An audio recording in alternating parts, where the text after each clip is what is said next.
Hai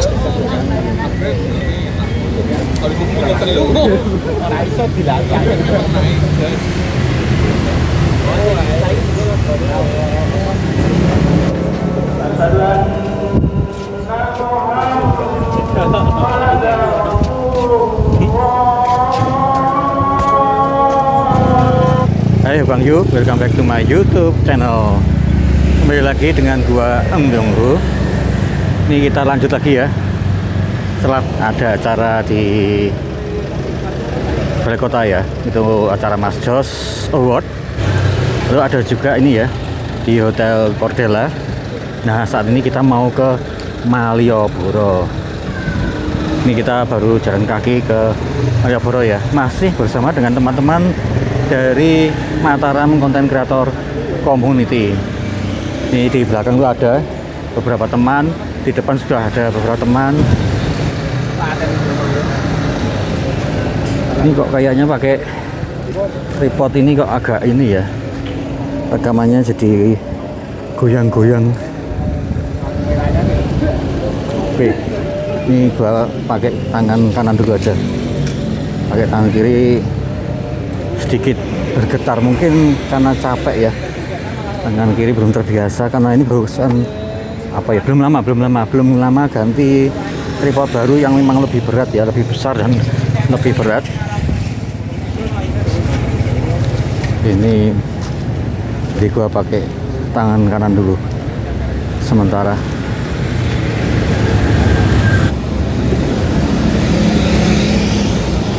Jadi ini sebetulnya hari ini tuh gue ulang tahun ya, tapi ya nggak ada pesta ulang tahun macam-macam ya.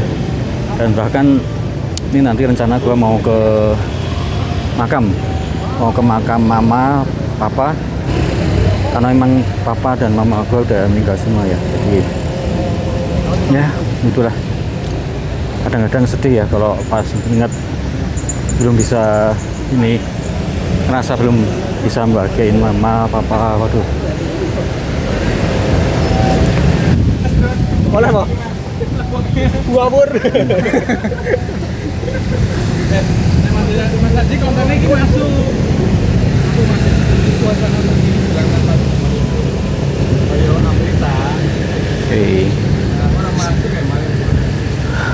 Ya nanti rencana setelah ini gua mau ke makam ya, makam papa mama di sana agak jauh ya, di Bantul.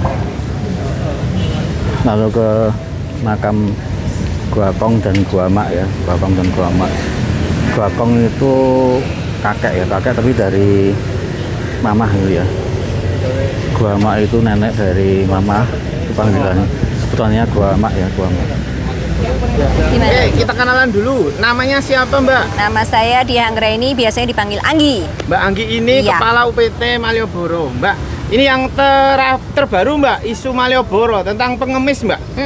Nyuwun komentarnya Mbak Anggi. Ya, kita berusaha untuk bisa membersihkan dari pengemis ya, karena gimana pun juga aktivitas mengemis itu kan dilarang. Jadi apalagi di Malioboro banyak wisatawan dari luar Jogja pengen menikmati suasana Malioboro. Nah, kita harapannya kita bersinergi dengan semua pihak, terutama Pol PP kaitannya untuk bisa menertibkan aktivitas mengemis di Malioboro. Nah, yang juga baru Mbak, pengamen. Nah, ini bagaimana Mbak? Pengamen ini memang kalau di Malioboro kita sudah menempatkan 7 titik aktivitas atraksi seni di Malioboro, sepanjang Tugu Malioboro itu ada 7, di mana teman-teman pengamen yang tergabung dalam komunitas Paseduluran Malioboro itu kita tempatkan di 7 titik tersebut. Ada dari yang angklung, kemudian band, akustik, tunanetra, seperti itu sudah ada semua. Tapi memang ada beberapa unsur pengamen yang masih liar karena mereka belum ingin bergabung dengan alasan secara keahlian, secara kemampuan mereka belum bisa ngeband seperti itu. Nah, ini kita tetap upayakan untuk bisa mensosialisasikan, mengedukasi mereka untuk bergabung bersama kami, karena di 7 titik itu sendiri kita juga ada upaya pembinaan biar mereka juga bisa berkembang, tidak hanya ngamen muter yang kemudian berkedok sebagai pengamen tapi mereka memaksa pengunjung untuk memberi, tapi bagaimana mereka bisa meningkatkan kualitas mereka, karena seperti pesan Pak Wali kan, yang ngamen di Malioboro sendiri harus terkurasi, harus bagus seperti itu. Jadi mereka tidak lagi kita bisa sebut pengamen tapi musisi jalanan, lebih tepatnya seperti itu. Mbak, larangan merokok, Mbak. Bener nggak sih, Mbak? Kalau di sini nggak Benar, boleh larangan merokok di Malioboro itu adalah kawasan tanpa rokok. Tapi ini yang susah memang karena pengunjung itu datang dan pergi. Yang satu diingatkan manut, yang lain datang lagi dengan tidak tahu kalau ini adalah KTR. Nah, upaya kita adalah tetap terus menghimbau melalui petugas Jokomaton, melalui penanda yang ada di sana juga. Di sepanjang Malioboro kita upayakan ada penanda-penanda, kita tambahi terus kalau merasa masih kurang, kita himbau lewat Radio Widoro. Tapi kita juga pengen teman-teman yang admin media sosial ini juga meworokan ke dunia luar bahwa Malioboro itu adalah kawasan tanpa rokok. Ini yang agak memang ruang terbuka, tapi KTR itu yang memang kita harus kerja keras nih. Kalau sampai di sini ketangkep merokok, apa Mbak pidananya? Nah, kalau itu Pol PP ya yang berhak menegakkan secara justisi perdanya. Itu ada denda sampai 7 juta rupiah. Terus kita minta berfoto dengan pengakuan bahwa saya sudah melanggar peraturan KTR. Buruan lain Mbak Anggi. Malioboro pesing.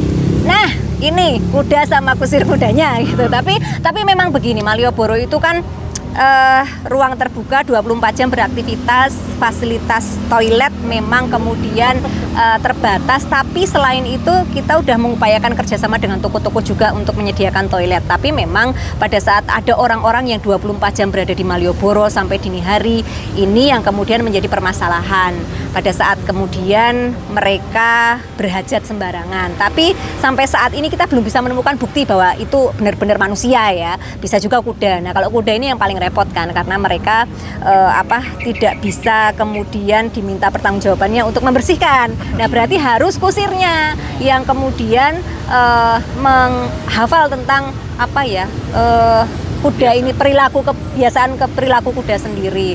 Jadi kita upayakan untuk bisa kerjasama dengan kusir kuda, komunitas paguyuban kusir andong kayak gitu, untuk bisa bertanggung jawab tentang kebersihan Malioboro gitu. Kalau untuk sampah Malioboro?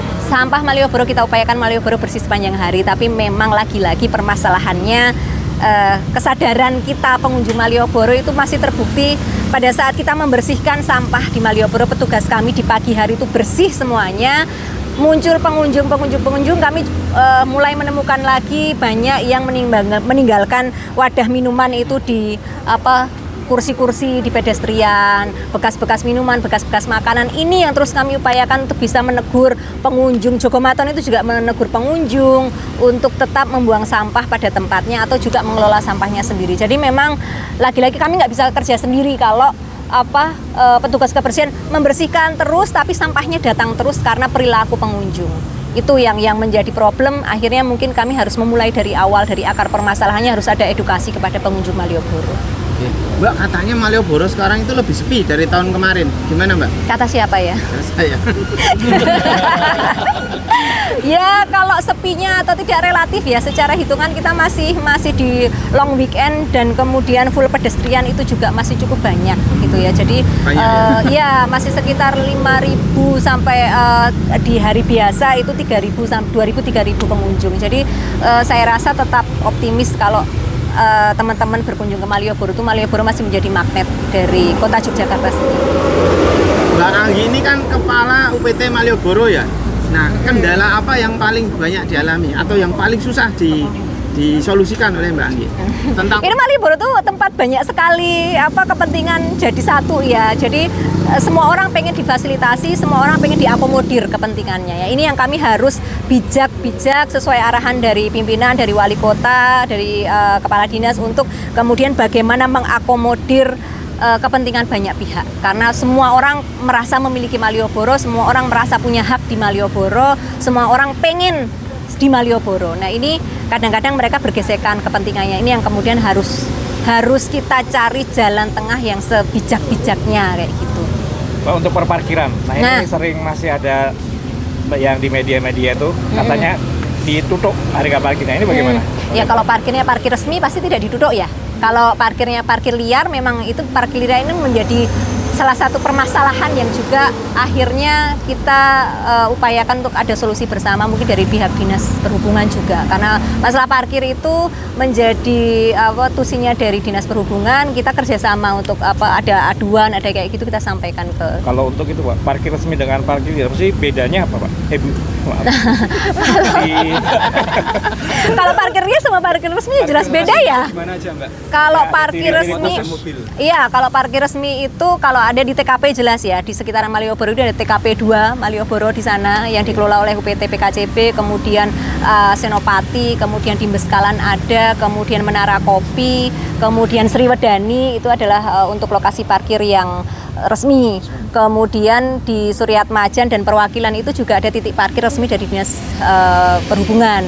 Di luar itu ada banyak yang kemudian ya mungkin ada warga, ada apa yang kemudian berinisiatif berparkir sendiri. Nah ini yang kemudian memang harus kita cari solusi bersama dinas perhubungan dan OPD-OPD yang terkait, pihak-pihak terkait untuk bisa menyelesaikan permasalahan parkir liar ini. Tentang ini Mbak, Gitu. penutupan Kretek Kewek. Ini dampaknya apa Mbak? Kalau Dampaknya ke Malioboro? macet. Kalau mau ke Malioboro kan muter, tapi ya memang ini karena keselamatan bersama ya, nampaknya kita memang harus punya kesadaran untuk demi keselamatan semuanya kita sedikit effort lah, sedikit misalnya mau ke Malioboro ya harus muter dulu, mau ke stasiun Tugu ya spare waktu biar nggak buru-buru kayak gitu. Jadi mulai bisa menata yang tadinya ngemengke 15 menit mungkin kita bisa spare sampai 1 jam. Lagi Mbak, Nah. ini kemarin kan sempat ditutup untuk pedestrian. Nah ini kedepannya mau seperti apa Malioboro? Kalau ditutup full untuk uji coba pedestrian itu sebenarnya tidak pernah sampai nutup titik nol. Jadi kalau untuk tutup titik nol itu pasti ada event-event khusus, memang ada hal-hal yang harus kita sesuaikan. Tapi kalau untuk full pedestrian Malioboro sendiri, kita selalu akan mengupayakan untuk selalu kita uji coba, karena sampai saat ini kita masih dalam tataran, kenapa masih dalam tataran uji coba? Karena kita perlu memetakan permasalahan-permasalahan yang timbul karena full pedestrian. Dari 1, 2, 3 kali percobaan, itu sudah ada beberapa permasalahan yang terpetakan dan perlu kita segera cari solusinya. Karena ya itu tadi, kita harapannya kan memang ada permintaan untuk ke depan itu Malioboro memang benar-benar full pedestrian gitu. Tapi kan ada banyak hal juga yang harus kita siapkan. Nah ini yang perlu kita mitigasi bersama-sama banyak pihak untuk kemudian agar tidak ada satu pihak yang merasa dirugikan oleh adanya pemberlakuan Malioboro full pedestrian. Jadi biar semuanya happy lah dengan Malioboro full pedestrian. Yang paling istimewa sekarang di Malioboro itu apa Mbak Andi?